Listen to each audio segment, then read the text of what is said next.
The alarm clock buzzed at exactly 7 a.m. It was not a second sooner, and not a second later.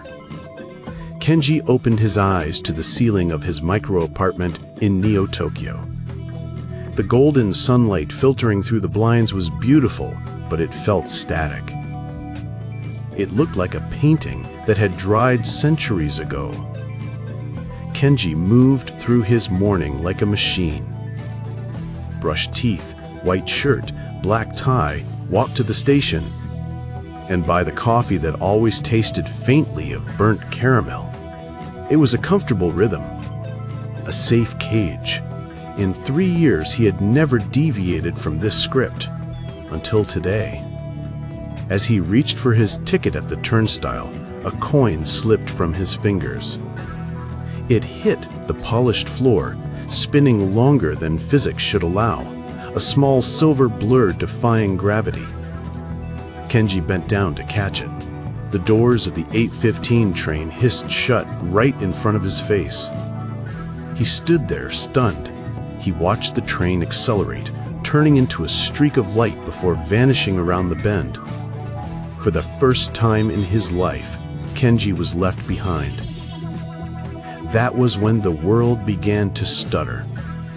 Without the train to carry him away, the station felt wrong. The background noise of the commuters looped in a strange, repetitive pattern. Kenji looked at a woman standing near the vending machine. She checked her watch, looked up with a sigh, and then froze. A second later, she snapped back to the starting position. Checked watch, looked up, sighed. It was a broken record, a corrupted video file. A cold shiver ran down Kenji's spine. He couldn't stay here. He pushed through the turnstiles and ran out into the street, turning into an alleyway he had never noticed before. He needed to walk. He needed to escape the repetition. But the deeper he walked, the quieter it became. The vibrant neon lights of the city faded into a dull haze. The air smelled of ozone and static electricity. Then he stopped dead. The road didn't end. It simply ceased to exist. Where the street should have continued, there was only a void of shifting gray blocks. The buildings here were unfinished, lacking color and texture, like clay models abandoned by a sculptor. A stray cat walked past Kenji's leg, stepped into the gray zone, and instantly dissolved into a cloud of pixels. Kenji stumbled back, his breath trembling. "What is this? You are not supposed to be here," a voice echoed from above.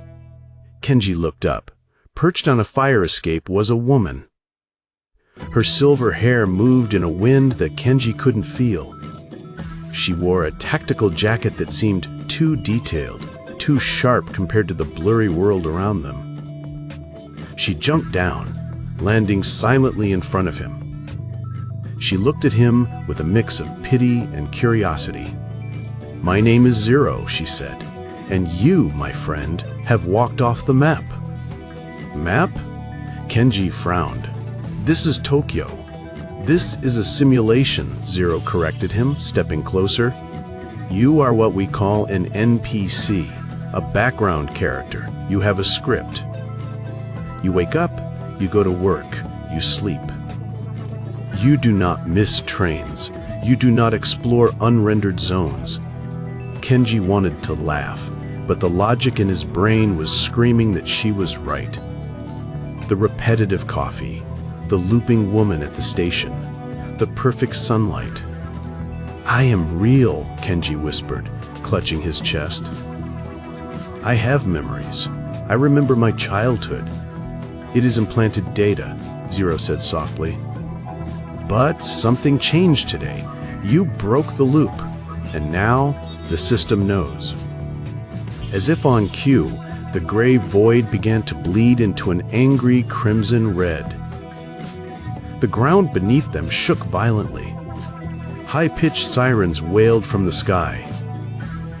They did not sound like police sirens, but like a computer error screaming in agony. shadows began to materialize from the walls. Faceless figures dressed in black suits, moving with unnatural, jerky speed. The admin agents.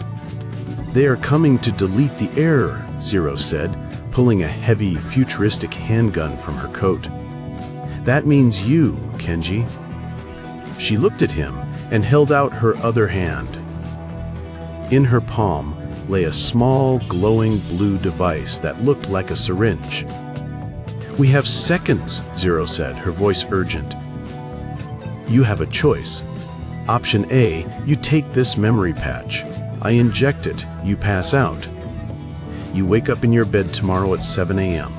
You will be a happy, ignorant salaryman again." Kenji looked at the blue device. It promised safety. It promised the comfort of the loop. "And option B?" he asked. Zero spun the handgun in her hand and offered the grip to him. "Option B, you take the weapon. You become a player. It will be dangerous, and you will be hunted. But for the first time, your life will actually belong to you." The shadows were closing in. The roar of the erasing code was deafening. The red light of the sky bathed them in blood. Kenji looked at his hands. They were trembling, but not from fear. He realized he didn't want the coffee that tasted like burnt caramel anymore. He didn't want the fake sunlight. He looked at Zero. He looked at the gun. "I am done with scripts," Kenji said. He reached out and grabbed the cold steel of the weapon. The moment his fingers wrapped around the trigger, a shockwave of energy blasted from him. The gray walls shattered like glass. The fake red sky cracked open, revealing a universe of infinite, cascading data streams behind it. Kenji raised the gun. His eyes were no longer dull. They were burning with a new, dangerous light. "Let's play," he said.